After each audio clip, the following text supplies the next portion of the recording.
Hi, everybody that's tuning in.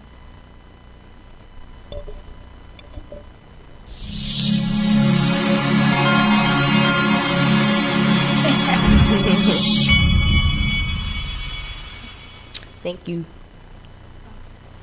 Hi, guys. My name is Liera, and I am your host for Radical Discussions. For those that didn't tune in last week and didn't get a rundown on Radical Discussions, I'm going to give you a brief little synopsis on what my show is all about. So, Radical Discussions is a live broadcast that targets political and social events, issues, or topics that I just feel like affects our community or even the world in some type of way. Each week I will have a guest or guests that will be on the show to help me convey and spread the message in a positive light. We'll be taking some negative things and making it into positive, and just so I can get an understanding on how other people view different events and topics. So let me give you a little bit of background about Liera, just for those who don't know who I am. My name is Liera Chambers. I work a 9 to 5, but I have a small business called Love Has No Face. Love Has No Face is a community business, and I target on showing people that love is deeper than the physical by doing different fundraisers and different events that I feel like will affect the community. So before we get in tonight, I'm going to let you guys meet two beautiful ladies, and no, one is not here. The other one, she had a little issue, so she's going to be calling in. Those two young ladies are my sisters. So I have one of my sisters here. This is Sequoia, and we're going to call Lene. She's my younger sister. She's going to be on the show, and we're going to talk about our topic once they introduce themselves. So we're going to call Lene in. Just bear with us, and she's going to be on the show with us. And we're about to call her now, but while we call her, let's have Sequoia tell them who you are, tell them what you do, and tell them how they can find you while we go and call Lene. Yes. So my name is Sequoia McAllister. I actually do a 9 to 5 too. And I actually do a business on the side, and I actually shred clothes. I'm very creative with that. You can actually reach me at on IG at shredded by by Sequoia. And I actually do a lot of shredding. I shred shirts, jeans, but you can definitely catch me on there. And I hit me up. So yes. Oh, I think we have Lene on the line. We do. I'm here. Hi, Lene. So, Lene, tell the audience who you are, what you do, and how they can find you. Okay, so as y'all just heard, I am Lene, aka the Baltimore Braid Queen. I do hair, and I make jewelry, hair jewelry, rings, necklaces, bracelets, custom, just everything. And you can find me on social media at LA_NEI. That's my personal page. But my this page is Lene's Hair 411, which is LANEISHAIRR 411. So follow me there. You can see some jewelry. You can see some hair stuff, well, all my hair stuff, and just keep up with me. Okay, so everybody, that's my sisters. So hey, Koya. Hey. So let's. I wish I could see yours. You can't. Oh, I'm sorry. I mean, but you I'm can go online if you like. We cute. You should be here. Listen, I'm popping in this light and these colors. Okay. You should kidnap me. Is what you should have did. Listen, I can't kidnap you. I'm sorry. Like legally, I didn't want to do that. I'm sorry. I couldn't do that. So let's get into this topic tonight. You said what, honey? What'd you say? No, not you. I'm not you. Oh, okay. Listen, talk to me. This is me in Sequoia time. Okay. All right. So I'm gonna tell you how this topic came about. So my first airing was last week. It was a great success. I thank everybody for viewing and tuning in and asking questions. And Miss Lene commented underneath of my photo and said that she wanted to be on the show. And in my mind, I was like, I don't know what I'm gonna talk about. and I don't know what show she's going to be on. So I thought about it a little bit more, and I was like, well, if I bring one sister on the show, I think I should bring the other sister on the show. So I sent out a group message like, I'm gonna have you on my show. I had no idea what we were going to talk about. I had no idea. I was like, I'm gonna let y'all know. I just want y'all to know y'all gonna be on my show next week. So I changed my plans around because I had a different topic I was going to talk about this week, but I changed it. So I was like, okay, social, political topics, events, what can I relate to? Well, I don't know. Well, you know what? And I just came up with breaking the cycle. Breaking the cycle just popped up. It's amazing. People would think, like, since we're sisters, that we know so much about each other, or that we had the same experiences because we grew up together, but we actually didn't. It was completely different. We had completely different experiences.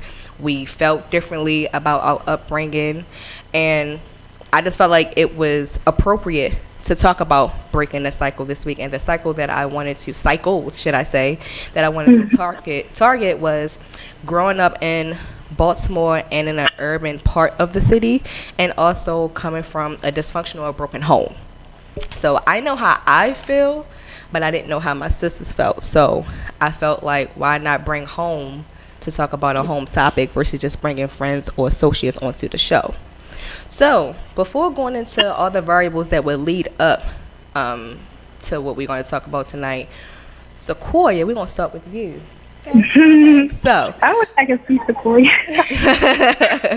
So Sequoia, when you hear the phrase or phrases of breaking a cycle or breaking the cycle, what comes to mind? Overcoming my struggle. Overcoming my struggle with dealing with the environment, dealing with the area that I lived in, dealing with the people, dealing with everyone. So it's overcoming that. That's basically what break the cycle. Just overcoming. Yeah. Like anything. Like yes. Okay. Lene, when you hear breaking a cycle or breaking the cycle, what comes to mind? For me, I feel like basically that, like, way of going about changing, circumstances that you don't really, I guess, like or care to be the same, for you, or just for the people around you. You can see for better. So basically, like, change and, like she said, overcoming. So you would say change. Breaking the cycle is basically change. Yeah. Mm-hmm. Okay. Do you think that breaking the cycle is easy? No. No, not at all. Not at all, because a lot of stuff run deep. Like, okay.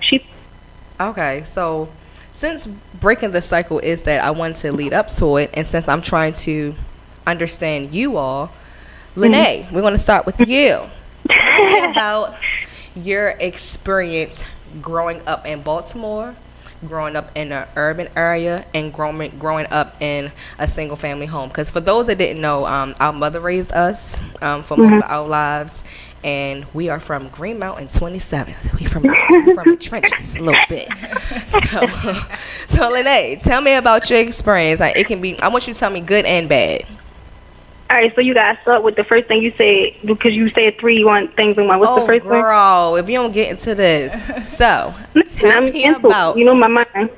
Tell me about your experience growing up in Baltimore. And in an urban area, like, I'm articulating myself because I'm not going to say ghetto because it's rude. I'm going to say urban area. And after that, tell me, how did you feel growing up with in a single family home? Okay, so growing up in Baltimore, I feel like I don't necessarily know how to, explain or say that because I haven't lived anywhere else. But growing up here, being in the urban area that I am, have experienced and stuff, it's, of course, very interesting. Like, we've seen a lot of stuff growing up, okay? And just from being in the certain area that we were in, and just the stuff that used to go on as far as, like, drugs and fighting and shooting and just losing people and people around you just doing stuff, like, I feel like that shapes you into, either a strong person or you follow suit with the people in your group or stuff like that. And it's funny because I actually can't say for myself, I went to Berkeley right from kindergarten until 5th grade, but then I got transferred to Roland Park, and I feel like that was, definitely a different environment. So being at urban in the urban area in Berkeley and just living around there and stuff, it's a totally different just experience all in all, as far as the people and what you gain from certain people that you are around. Like going to Roland Park, that was totally different. With mixed cultures and all that good stuff. Like, so just being in an urban area will teach you a lot. You gotta have tough skin. You gotta know, how to handle your own period, like make your own decisions, and just come out good. Basically, like, I'm not even trying to say nobody bad, because people just go about their way. But yeah, I feel like being me personally, growing up in the urban area, I definitely have tough skin. I never followed anybody anyway, and I feel like too, I mentioned that Roland Park thing because transferring from 5th grade and being with my folks from elementary and to then. Yeah. If I would have said that Berkeley, I feel like I probably would have been in more trouble because it was just different, of course, as far as culture and all that stuff. Like, I didn't really bang with too many people around growing up, to be honest. Some of y'all was alright, but like, for real. But, so, like, just to piggyback off of that, remember, Lene, when you was in Berkeley, you had beat up that girl? All right, what? We not doing that. Beat up that girl. Listen, and I just ran down there like, hold on, where my sister at? And you had this girl over here, and you had your whole posse behind you. You had a posse. You had a whole posse. You had to get out of we not talking about that, Joe. Why you want to talk about that? Lene, how did you feel with living in a home with just your mom? Oh, okay. How do I feel? I feel like it was what it was, for real. I feel like definitely it would have been for anybody. I feel like living with your mother and your father, you will definitely grow up different or feel certain ways about certain situations, because I know I am how I am because of certain situations that happened with my mother and certain situations that happened with my father. So being in a single home with my mother, it was cool. It could have been better seeing like a stable man in the house or something like that. But we was cool, for real. We was good. I feel like mommy held it down. She as much as she could. Okay. So Sequoia, what was your experience growing up in Baltimore / an urban area and in a single family home?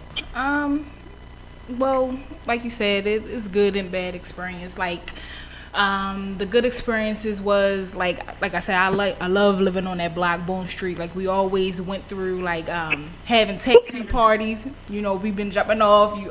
Our house was lit. We did have tattoo parties. Was lit. And like in middle school. 13 years old, we was lit. Everybody came over, got tattoos, purses, everything.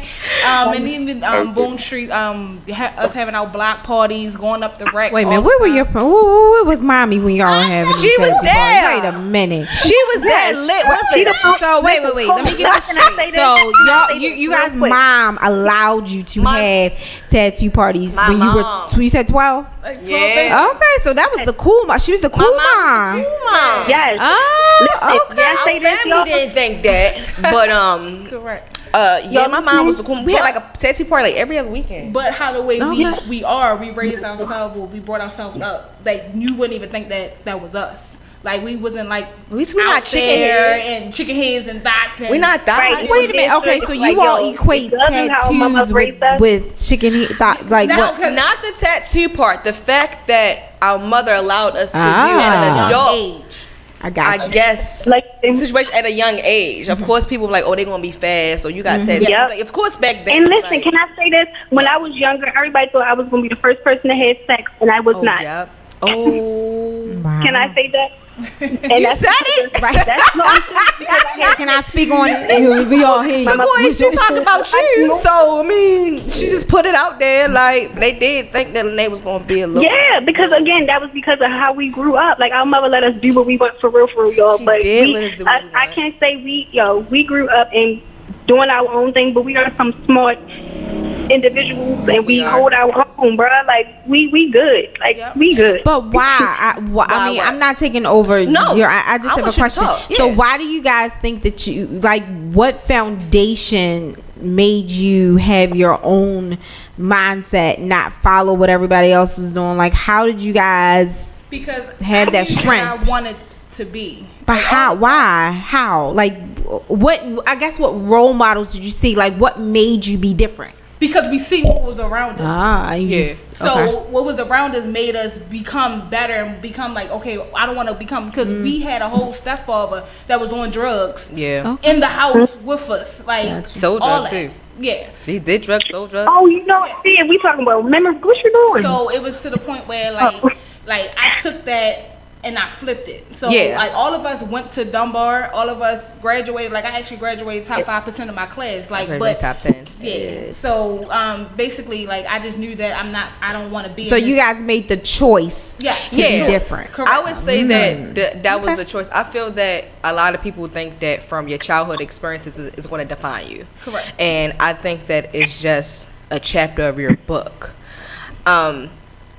A lot of people probably disagree with my mother parenting, but who's to say that your mother or your father's parenting was the correct way?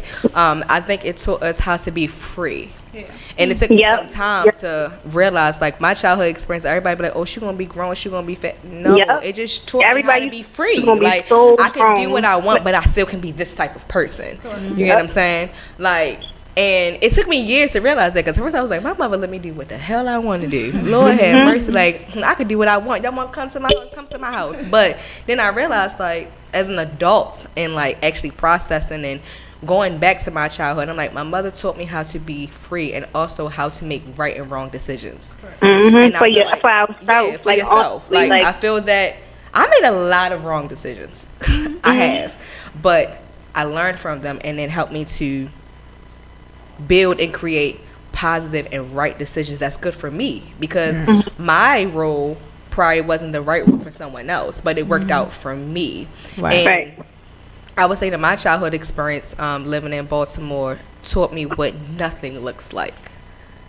And since that was my experience and I learned what nothing, and I saw what nothing looked like, I just knew that to flip that, like my sister said, I wanted to learn what something looked like. So I started researching and like changing my circle and changing and looking at people that were in a higher caliber than me to see what different looked like with not being in an urban area. And I knew I didn't want Green Mountain 27 for living in a drug infested area or living in just a one parent home affect me. Did it affect me as a child? It did, because I wish I did have my dad there. But I mean, he was there, he just wasn't there. Like, I didn't really need him there. Like, I was getting tired of seeing that man high. So just going about your business. I'm good. Like, I'm fine. Oh, we're not talking about our experiences yet, are we? We are talking about experiences. Okay, because well, I mean, what we say, memories or whatever. But I just wanted to say something about. We about to touch on that. I just wanted to talk about, like, your experience with growing up. Oh, first of all, before I continue, Lene Jafari wanted me to let you know that he's tuned in and he's listening to you. He said, hey, Lene. I just thought I should just share that. Okay, so he said, hey, oh, and then I did ask about living in a one-parent home.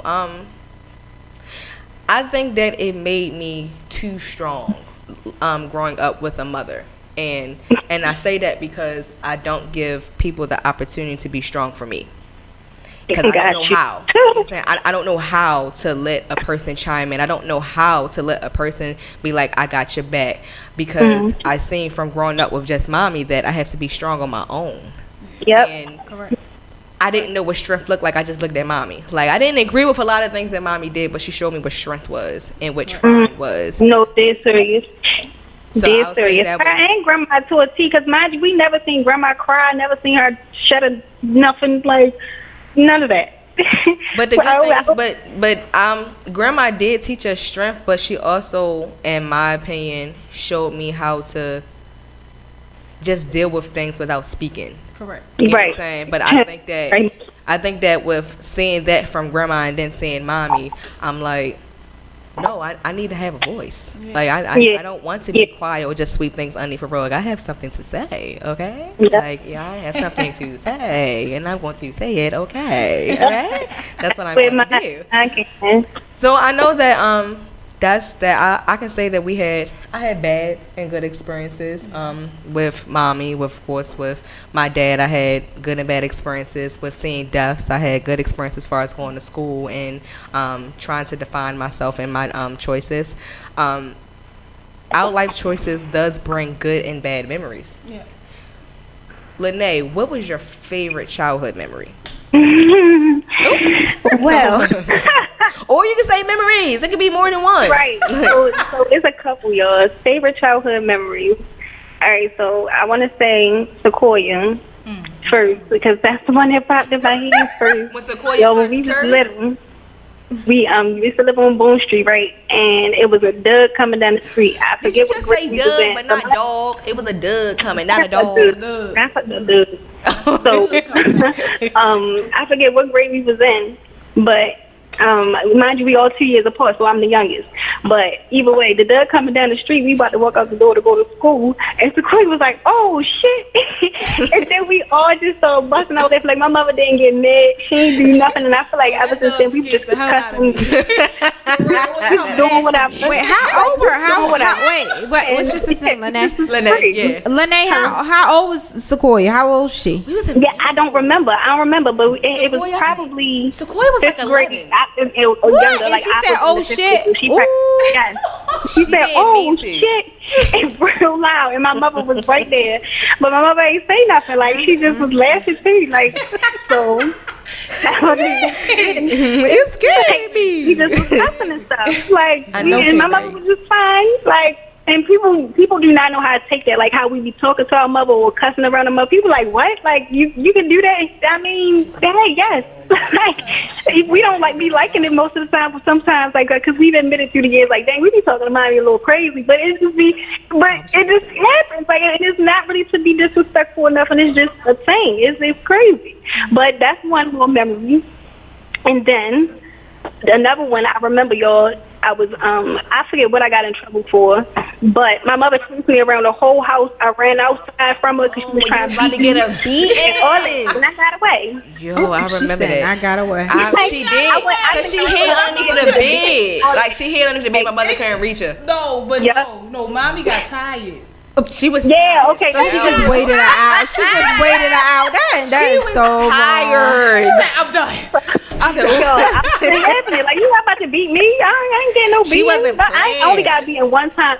One time from my mother, and my father beat me one time. I ain't ready to keep doing that. No more beatings. But those I can say those two so far. What I thought about those are two of my faves. Okay, Koi, what was your favorite childhood memory or favorite childhood memories? I just I don't know. I was the type, I was the laid back type. I was the type that really. First of all, she got a whole introduction on her favorite childhood memory. You know me, I was the laid back one. Laid back. So, but I'm gonna say, just being around my sisters, like you gotta have one favorite one, because I got a favorite one that was related to you. Yes, because everybody trying to come up there. Sequoia, no, listen, mommy bought you these nice old heels, yo. Like they wasn't, they was skinny. Wait, how old was she? Sequoia was like 14. So she really wanted these heels. So we went to our old neighborhood, and I was like, Sequoia, I think she changed shoes. She's like, no, I want to wear these heels. Oh, we got 2 blocks up, and Sequoia walking like, yo, I love her. I was like, take your shoes off. Come on, like, take your yo, it was the funniest thing. She was so mad, yo. She was so mad, but she could not walk in heels, and that's probably why you don't wear heels now. You wear like wedges. I mean, I do wear heels. I can walk in heels. Sometimes they don't be like field heels before you. No, sometimes it be skinny a little bit, like Sequoia, prom. Like, she says prom. Girl, that was like 8 years ago. I walked in them. You probably I walked in them. So since Sequoia couldn't come up with just one good childhood memory, can you at least tell me about, I would say, a bad or sad one? We got a couple of those. Let's keep it PG-13 now. PG-13. Yeah. Koya, come on, sis. I got this. I got this. Well, yeah, it was a couple sad ones. Basically of the deaths. My grandfather, I was sad about that, and the reason why I was sad about that was because this man always take me to 7-Eleven. Take me to 7-Eleven. He'd be like, all right, Sequoia. So he had me drinking coffee young. So I didn't know that. So Granddad was the first person to let me take a drink too. I ain't gonna lie. Ooh, I didn't know that either. I forget what age I was, but he let me take a little sip of fine. She even know the drink. Come on now, Coke 45, okay? Be the spokesperson for Coke 45 now. Come on. No, so Granddaddy death isn't any other one that like really touched home. Well, just that and I got one. Me having my heart surgery.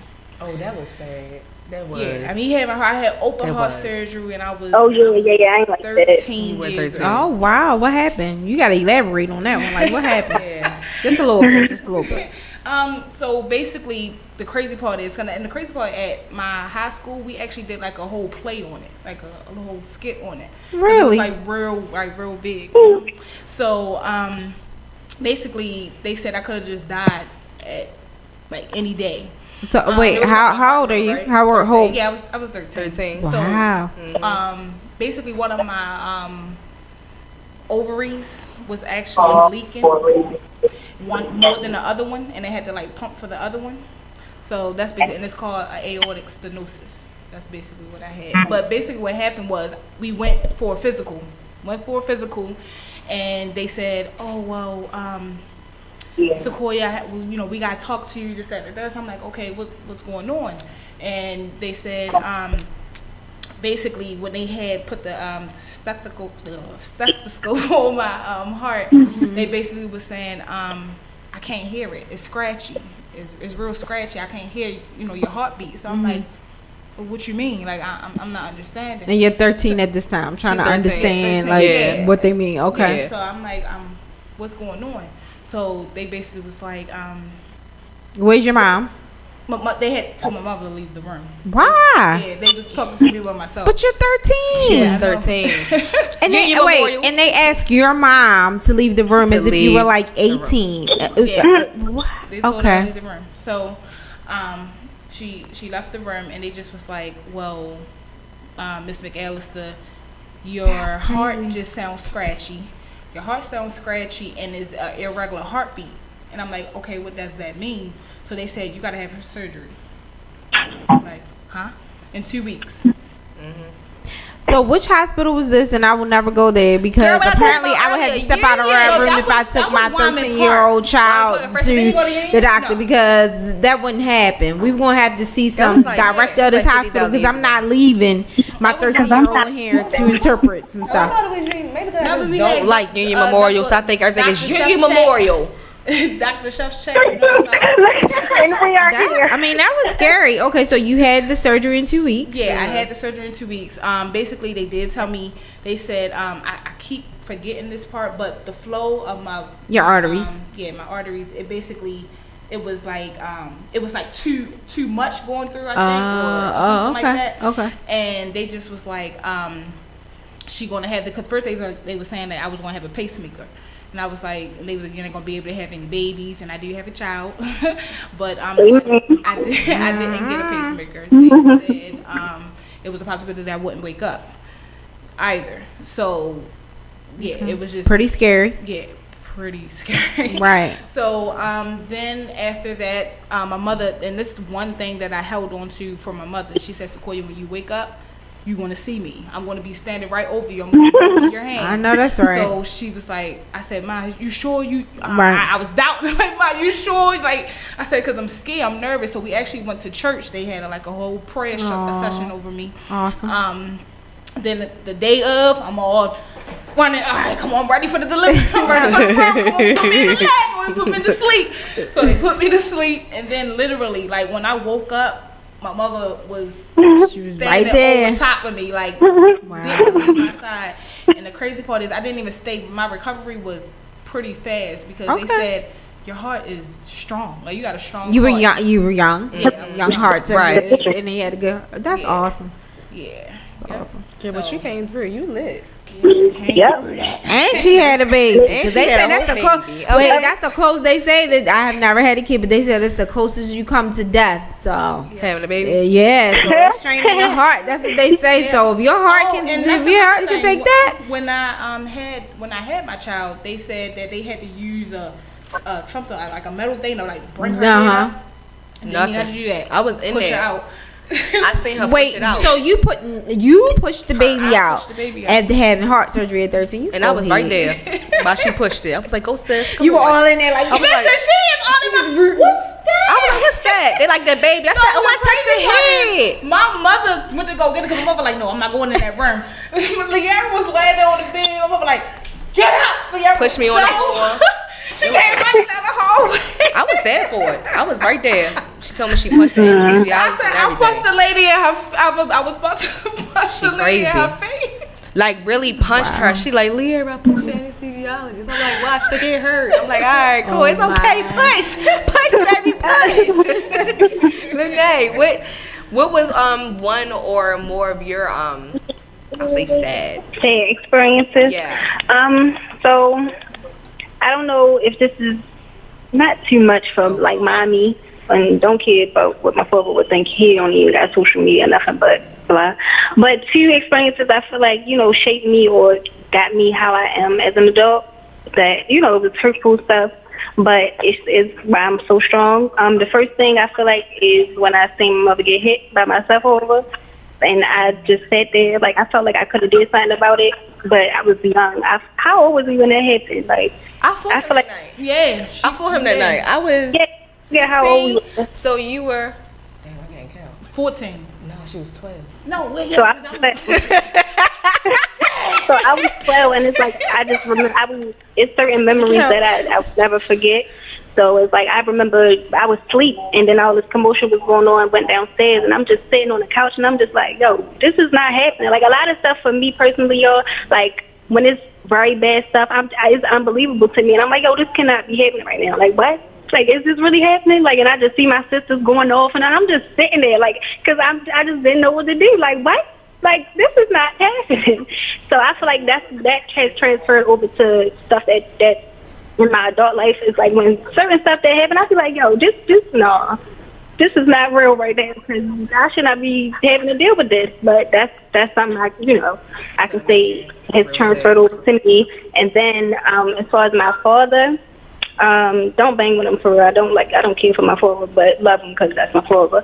But yeah, he did something like on a pedophile tip. I'm not going to go into detail on that, not yet. But yeah, he did something on a pedophile tip, and that definitely, of course, that boils over to any lady as she grows up. And I feel like a lot of that I be slide sometimes with guys, or just what I didn't get from my father, or what I wanted and stuff. It's like I craved that in another guy but I try to hold my own, because when that happened with my father, I didn't come around them for like years. My grandmother, I never seen her for real. Every time I talked to her, she used to cry and da-da-da. But then one day, like mind you, us women, all of us women, we just strong, yo. We got big hearts. I was literally probably like 13, 14, 15, I don't remember. But one day I just was like, you know what, I'm going over my father's house. I ain't tell nobody. It was on 4th of July. I just went over there. I ain't seen my father. I ain't seen none of them in years. And but as soon as I walked past him, it was just like, oh, like it was what it was. We never talked about it. I went through a whole thing with that man about that too.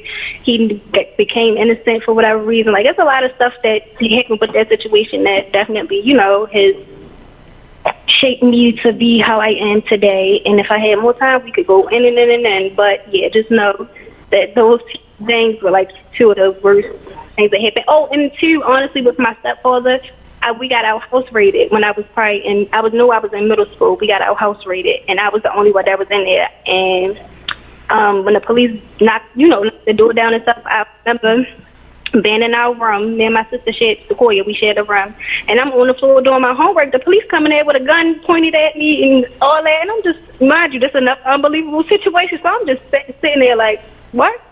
So they got me downstairs. They was going to put me in the handcuffs, but they couldn't because I was only 13, and they didn't believe me because I always look older than what I was. But they didn't believe me, but they couldn't put the handcuffs on me. Then I had to wait for my mother to come. They found drugs in the house.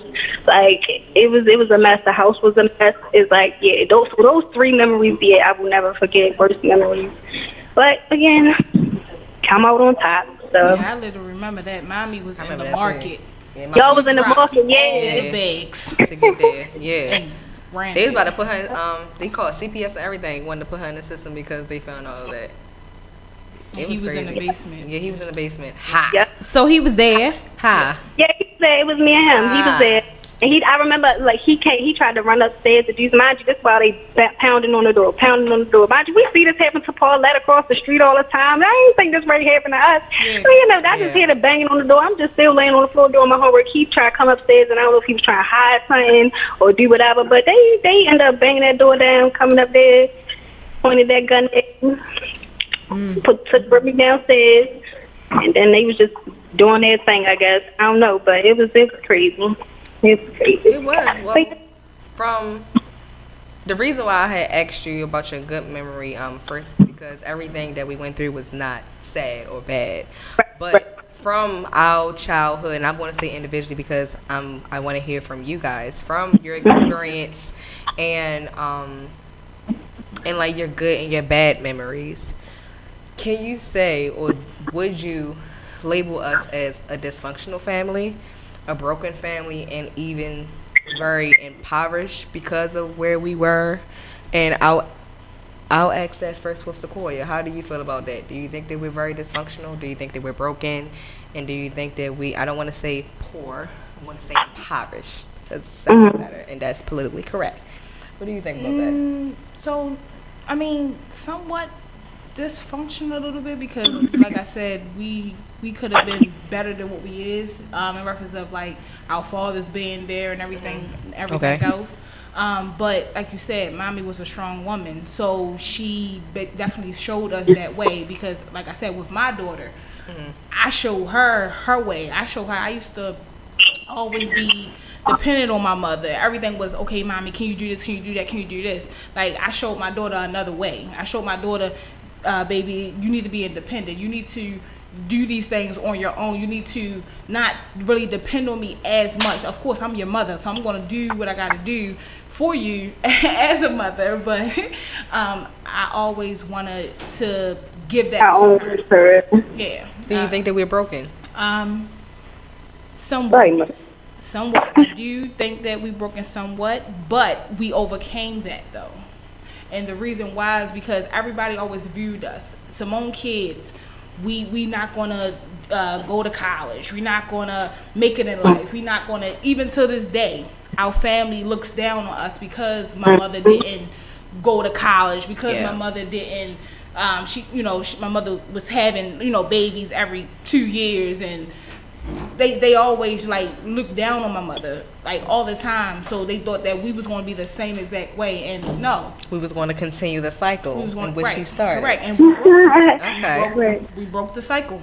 So, but like I said, even to this day, they still think. Right, like just like last year, I just had like a breakdown because my my cousin, she basically was like, "Oh, Sequoia, oh, you got that card?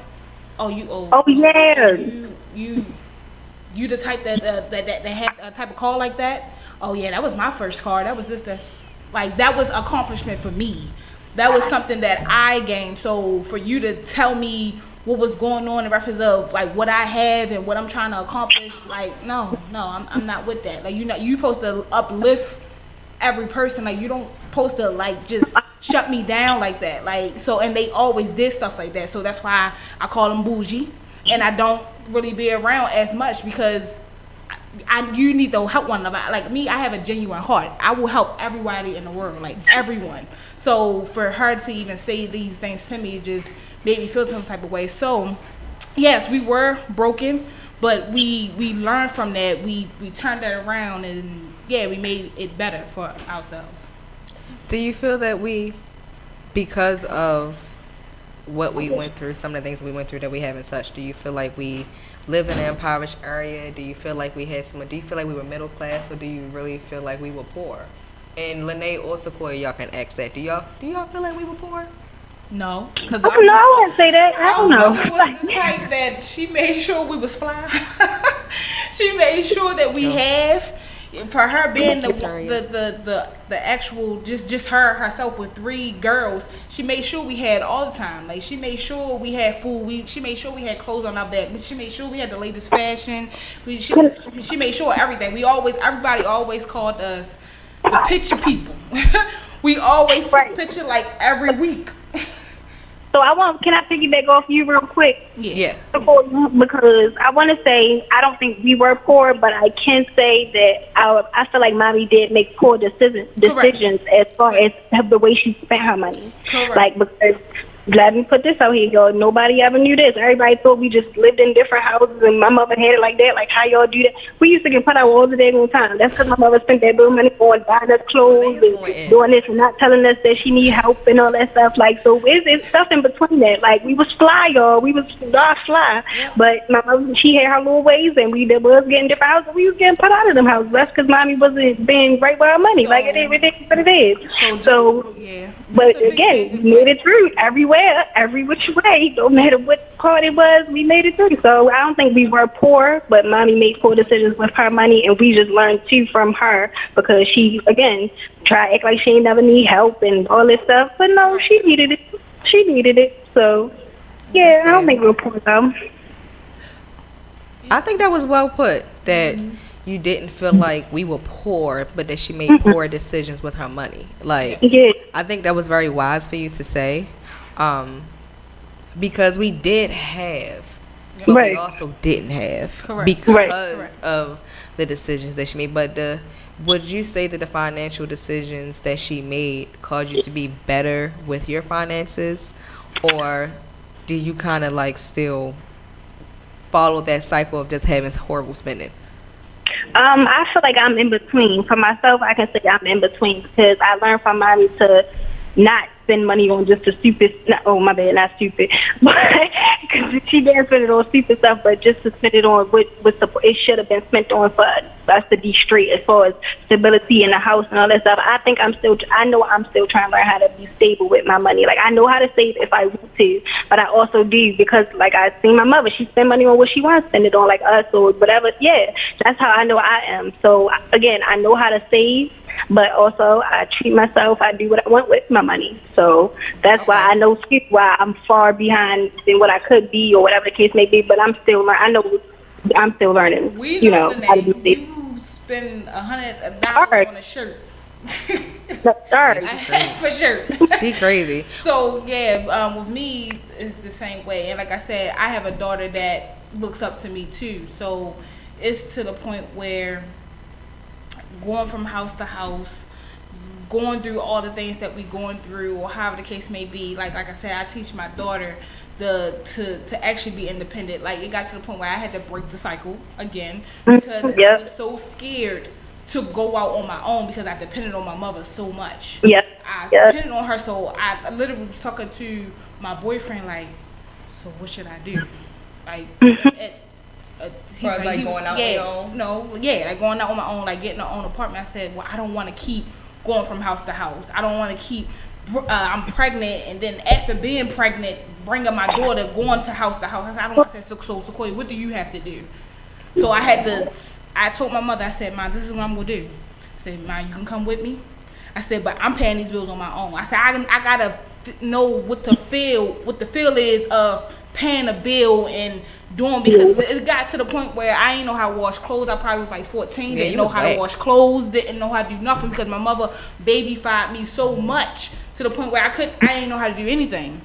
So I said, Ma, I don't want to pay. I want to pay all my bills. I want to take care of course, my daughter bill. I got my house. I got car payments. I got my car. I got a lot of stuff that I did not know that I was going to struggle with. I've been doing it for almost 4 years now. So it's like Congratulations, baby. Yes, girl. Y'all so stupid. I like how the way y'all say that y'all don't feel like we came from a dysfunctional or a broken home, but I didn't actually respond to that. I didn't get that. I was waiting for you to respond. You went on a whole different. Yeah, I was talking. Yeah, about that. But no, I feel like we definitely are in a dysfunctional family. Or I don't even know if that's the right word to say, because I just like we don't know how to be a family. For me personally, like the way I see my friends sometimes, or just people on social media, to be honest, it's something I look up to have like a family. We don't go out, we don't plan trips, we don't do stuff like that. I feel like families do, have family reunions and be connected and all this stuff. Like, we don't do that stuff, and I really be wanting to do that. So like, I don't know if that's called dysfunctional, but I don't think we know how to be a family because of the older people in our family that were supposed to teach us that way. You know what I'm saying? Like, my father's side, my mother's side, we don't do that stuff. Like, we don't do that. So I feel like that's a little dysfunctional. I don't know. But broken too, I feel like we are all broken for sure in a way, but we just know how to carry ourselves because we are strong women. Like, we are all broken until this day. I'm still broken, but I'm just a strong bitch. Like, I know I'm still broken because, and I know y'all are too. Well, Sequoia, you said you're not, so I guess I would have to go with your word. But I feel like you still broken too, because maybe. But yeah, I think we're all broken for real, especially because our mother is broken. Okay. I agree with the whole broken part. But like I said, I did say in reference of us overcoming it, because there's a lot of stuff that happened when we was little, a lot of stuff that don't supposed to happen when we was little. But at the end of the day, we had to overcome that. And the first person that you got to look at, it was our choice. That's the thing. Yep, it was our choice to overcome it, because we could still. Yeah, you got to look at the Lord, because he the one that definitely put that shield over us. Like, correct. So Taria says, in my love, from what Lene said, so break the cycle and you start it up. I guess she was referring to that we don't know how to be a family. And before we move forward, I just wanted to piggyback on that, far as and to share my experience of what I feel like and why I feel like we are dysfunctional and we were dysfunctional. Me and Sequoia didn't like each other growing up, and it was okay in our house that we didn't like each other. No, the crazy part is you used to talk to me. I just used to listen. Sequoia did not talk to me. Like, she didn't like me. Like, Sequoia did not talk to me, and it was okay. How do you know she didn't like you though? Did you actually say you didn't like her, Sequoia? Right. I didn't have to say it. No. Wait a minute. Come on, from what I know from what you've told me, is that it was an adjustment period for you guys getting to learn and know each other, and maybe she was just observing you because she was trying to figure you out. Baby girl, she was doing a lot of observing. I'm talking to her.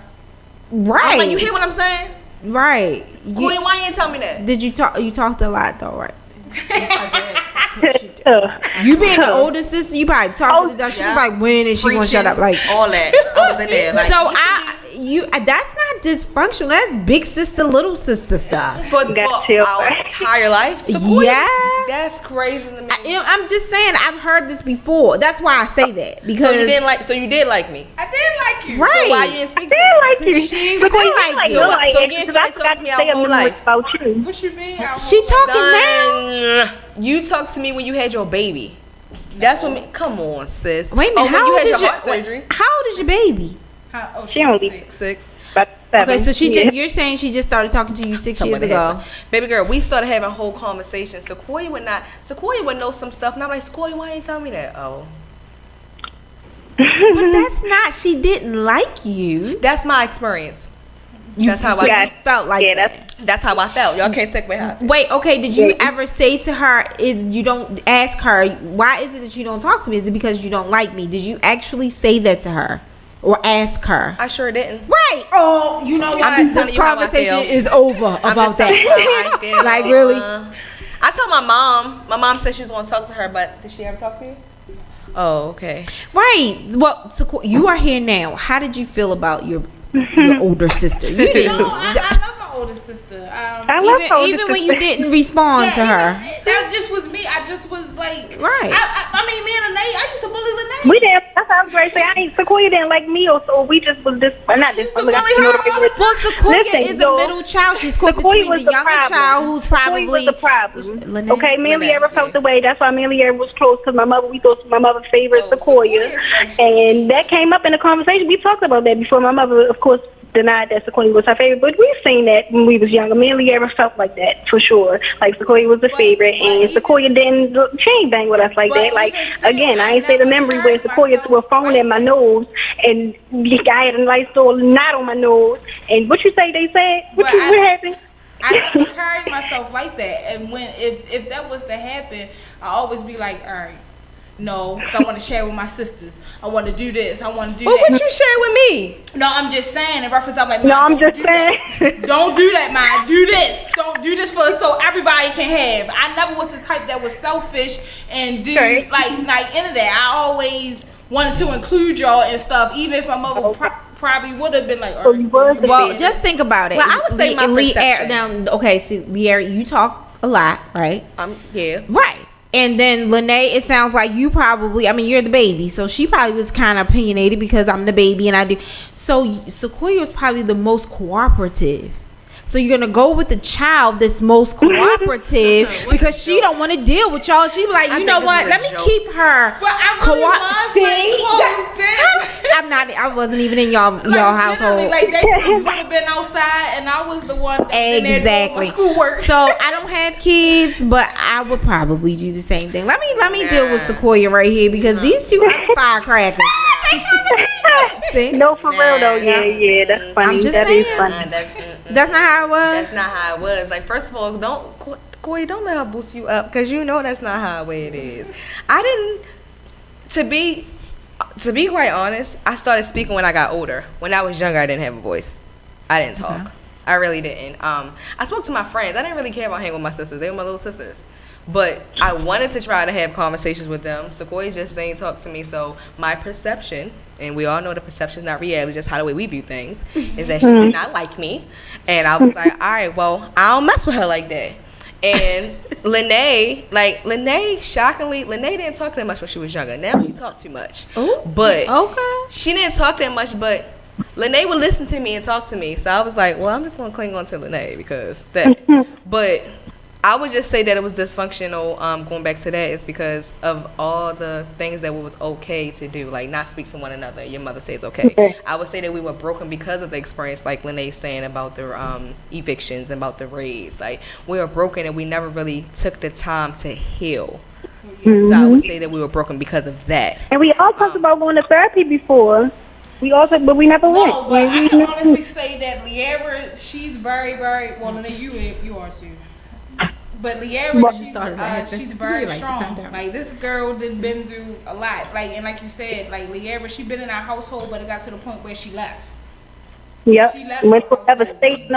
We didn't see her as much. So it was like, even though I didn't talk to her, I still missed her. That was my sister. I love her. I like tending her right. That's just like somebody just taking something from you. Like she always been in the household. She always been there. So for her not to be there, it was like, okay, what's going on? Like, why is she not here? And how the case may be. But even though you talk to me, I always listen to you. Like, I always took everything in that you actually said. So it wasn't like, oh, okay, like, I don't like my sister, this, that, and the third. Like, I do apologize that you got that perception of me. But I always was observant. I always took that in because I'm like, okay, she's trying to talk to me about something. And I'm sorry I couldn't. Because sometimes with me, how the way I talk, I don't think I be giving out the right thing. Or sometimes my words get slurred and I can't explain it how the way I want to. So it'd be like, okay, I'm gonna just listen to him and not say nothing. Well, see, you know what? And I just want to interject this. This is what sometimes people look and families look at therapy as a stigma. Yeah. However, if there was a third party that would come in and start the conversation, like I'm outside, but I'm looking in and see how that conversation just started. You see what I mean? Like, so I just things like breaking the cycle can include therapy, and I just don't want people to have a stigma. Oh, I'm not against therapy. Not you, but I just want to say that I know to the doctor. But that's not. But you know what? I think it's more prevalent, or people do it more now than like even literally 6 years or 8 years ago. The whole therapy thing is looked upon differently now. Yeah, I love counseling. I think it's one of the best things ever. Counseling. I'm not necessarily. I like counseling. I like counseling. Counseling is good. That sounds better than therapy. Better than therapy. I know it's like, oh my God, I'm sick. Right? Sick. I gotta go to therapy. Counseling. From everything that we experienced, did y'all ever feel neglected? Did y'all ever feel alone? Did y'all ever feel misunderstood? Oh yeah. So, I can. Okay. Go ahead, Lene. Because Koi said no, you said yes. So all right. So for me, I can say yes and no because I still to this day don't think people understand how much I need. I'm going to say need or want for that man. I don't know because I'm good by myself, but I want people there for me more than what they even know. And I never got that. So in ways, I be feeling neglected, feeling lonely and stuff. But I can't say all the time or all the way because people, are there for me and stuff when they can be, I guess. But again, for me, I need people to be there for me how I need them to be there. And I feel like nobody has ever been there for me or listened to me how I needed them to. Because I feel like I've told people, they're like, I need y'all to help me with this. Tell me how to do this. And I feel like nobody has ever done it. That's why I still am in this. And I'm just growing in my own. Wait a minute, Sequoia. Because I recall that you told me that you like Sequoia, you always listen to me. You never judge me. Okay, and that's fine.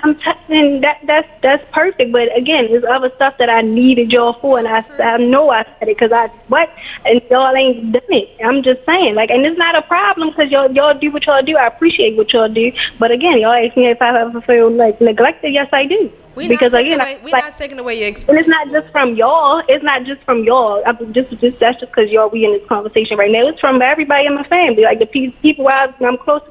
I feel like y'all have neglected me in a plenty of ways where that's why I am where I am. Because I said I need y'all for this. I know I've done it. But again, y'all can only offer what y'all can offer. But I'm going to feel how I feel. But again, y'all are appreciated. Y'all are all that. But yes, I felt neglected before. So you also felt lonely? Oh, and lonely, yeah. Okay.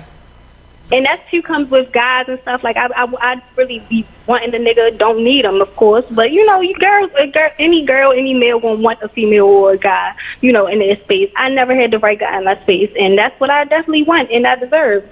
So get right. Somebody better get right. Again, not pressed, not needed. But that's another way I be feeling lonely and stuff. Because I want a partner, my nigga. Nobody want to go in this life alone. You don't need to. I feel like everybody deserves somebody. Now I need that right person because it's time. Hurry. All right. Okay. Sequoia, growing up, have you ever felt neglected, alone, or misunderstood? Kind of. And the reason why I said that was in reference of sometimes when mommy was too hard on me. I felt like I was alone in reference of the stuff that she did on a personal level to me. I felt like I was by myself. I couldn't get out of this cage that I was in because there was a lot of bad things that happened to me in regards to that, and I just felt as though I couldn't get out. But eventually, years later, I broke free and I got out of that horrible experience. Okay. And I basically felt alive again, basically. So it was in reference of going through that definitely, I don't want to get into too much details, but definitely going through that, it definitely made it was, if I was in a lonely stage, and I did have my sisters to help me out with that, but I still felt like I was caged and trapped. I couldn't get out. I couldn't escape every which way. It was just, I was stuck. But I finally got out of that horrible experience that I actually went through and got better with that. So, yeah, I did feel alone. Oh, can I say that to you real? Can I acknowledge real quickly, everything for real? Because I remember actually a time where I felt neglected by Miami a little bit, but I don't know if that was because she was like going through stuff financially and all that. But I remember always calling Lee if I needed food or something, because this one Lee wasn't living with us for whatever reason. But like I was hard need her for like food or to take me somewhere and stuff like that. And I felt like she definitely stepped up and came through for me around those times when I was feeling like lonely and all that. So thank you, baby. Appreciate you for that. You're welcome. And yeah, that was something I won't forget for real. Like so yeah. For everything that we talked about, the good and the bad, which I truly appreciate, in less than a minute from you all, do you feel like you are a broken adult? And if you are, tell me why, and if you aren't, tell me that as well. And I'll go with you. Matter of fact, I'll go first because I always let y'all talk. I will say that I was a broken adult until about 2 months ago. Okay. And I went to counseling. And counseling helped me learn to control my emotions. Counseling helped me cope with my past. Counseling helped me actually learn who I was and be okay with where I was and where I am today. So I was broken most of my life, but I was trying to put the pieces together to be whole. But I would say now that I have a new canvas and I'm no longer broken. I'm just writing a new story on my new canvas. So I was broken for a very long time, but I found myself. What about you, Lene? What was the question again? Do you feel like you are broken? Broken adult. Okay. So yes, I do, and I say it proudly. But I also know that I'm a strong individual because again, I'm hurt about different stuff, and it's like certain stuff I feel like I don't even know that I'm still hurt about, but I know because I go about certain situations certain ways. There got to be some type of brokenness up in me, and again, I feel like I'm unfulfilled with a lot of things, and not just from people or nothing like that. Like with myself, I love myself. I need people to understand it, but I'm so real with myself. It's like I know I could have better or do better or whatever, but I know who I am and what I am working towards for me. So it's like I can be broken, but I know how strong of a person I am to get through whatever I can get through. And I believe my process is my process, period. So until I know I'm happy with everything around me and the space that I'm in and all that, then I'm gonna be broken until I get there. But other than that, I'm good though. Like don't think I'm not, but just know like with dealing with certain things or dealing with certain people or going about certain situations is because I'm still broke from certain things and stuff hasn't been completed like I needed to be completed for me. So yeah, I'm broken, but I'm strong, getting through. I'm still in the process of growing, learning every single day. So yeah, it's just a process. Sequoia? Yeah. So yes, back then I feel like I was broken, but I feel like I'm overcoming it. Because there's a lot of different things that broke me, a lot of different things that I think I wasn't going to get out of or get away from. Like it was a lot of things that I thought, but what really like set a great aspect for me is when I had my child. When I had my child, it basically like brought me into this strong woman to the point where okay, somebody is dependent on me. I have to be strong for her. Yeah, I try to I have my broken ways and I'm trying to amend everything as far as like with my mother, with my sisters, with my family, because like I said, I was the isolated one. I was the one that just don't be in the scenes. Everybody know about my sisters but never like really know about me. So it was like but I definitely like I can say that I was broken, but right now I'm working, I'm building towards not being that way, and there's a lot of good positive people and a positive thing that's going on with me to make me feel as though that I'm overcoming it. Okay, I think that's great. So to sum up this whole show, because I see that we needed more than an hour. Right. Would you say I knew he was. Do you or would you say that breaking our cycle, because we can't speak upon anybody else, and I hope that this show has inspired anyone that comes from a dysfunctional or broken family to go out and speak to your family, because sometimes you don't know what's going on, and it takes time and it takes work. So, ladies, would you say that breaking? I'm sorry. No, I say and understanding. Okay. Would you say that overcoming and breaking our cycle, from everything that I've heard, is basically changing the way you process things and changing the way you look at things, and just overall communication? Is that fair to say that? Instead of going by assumptions, actually trying to communicate? Because I feel like I learned a lot in a small amount of time about you guys I didn't know. You understand what I'm saying? I learned that we didn't communicate. I learned that it was dysfunctional, but we couldn't change it because we didn't have the guidance. But another thing is, at the end of the day, even though we probably didn't all communicate all the time, let something go down. What's that? That's sisters. That's sisters in a whole. So we're about to end the show. Tell me your biggest accomplishment now in less than a minute. Go, Lene. My biggest accomplishment, I'm gonna say I'm still working towards accomplishments, but the biggest thing within me is that I'm growing every single day. I swear. Like, again, I've become more vocal. I'm trying to continue to find my voice as far as showing people my me, because I know I'm here for a bigger purpose than doing hair. I know I'm supposed to be speaking to people, touching people's hearts, because I'm just a real person, and I'm supposed to be out here being great. So I'm just continuing to become who Lene really is, and showing the world who I am, because I never really cared to, but I have to. So it's my time. It's our time. Yeah. Okay, cool. You go. Less than a minute. Okay. So yeah, my biggest accomplishment is what, like, they probably little to everybody else, but to me they're real big, because like I said, I always depend on my mother for everything. So just doing everything for my daughter and holding down my bills, and just trying to see about to go back to school and everything like that. Like, it definitely is a big accomplishment for me, because I never thought that I was able to really do these things, but I am. Great. And I will end it with my biggest accomplishments are learning education, and that it will take me far. Back in school to finish up my degrees, learning myself and learning my feeling, and really taking the time to figure out and learn who I am, and knowing that a second chance at life is not always the worst. It actually can be better at that first chance of life. So you grow every day.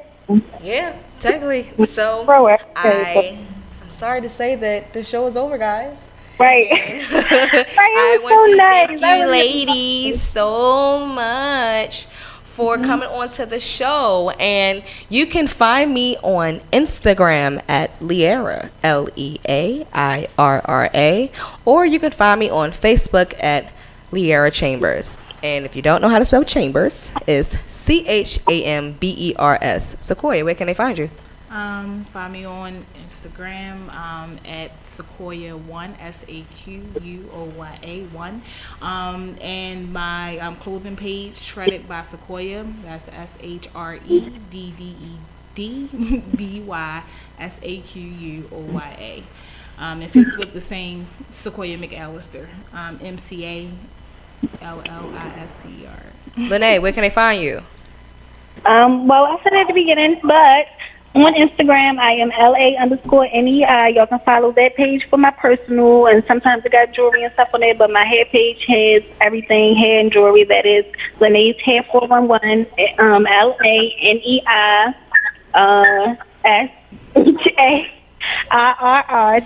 411. So Lene's Hair 411. And I don't really be on Facebook. My Instagram post is just connected to that. So, but I'm on there as Lene Hopkins, which is LANEI Hopkins. Y'all got to know how to spell Hopkins. So HOPKINS. Sorry. So, yeah. So y'all can follow me on there, or just mainly Instagram, because I don't be on Facebook for real. So, yeah. Get y'all jewels. The BBQ collection is popping. Become part of the game. Alrighty. Oh yeah, you can follow my business page, Love Has No Face 2015.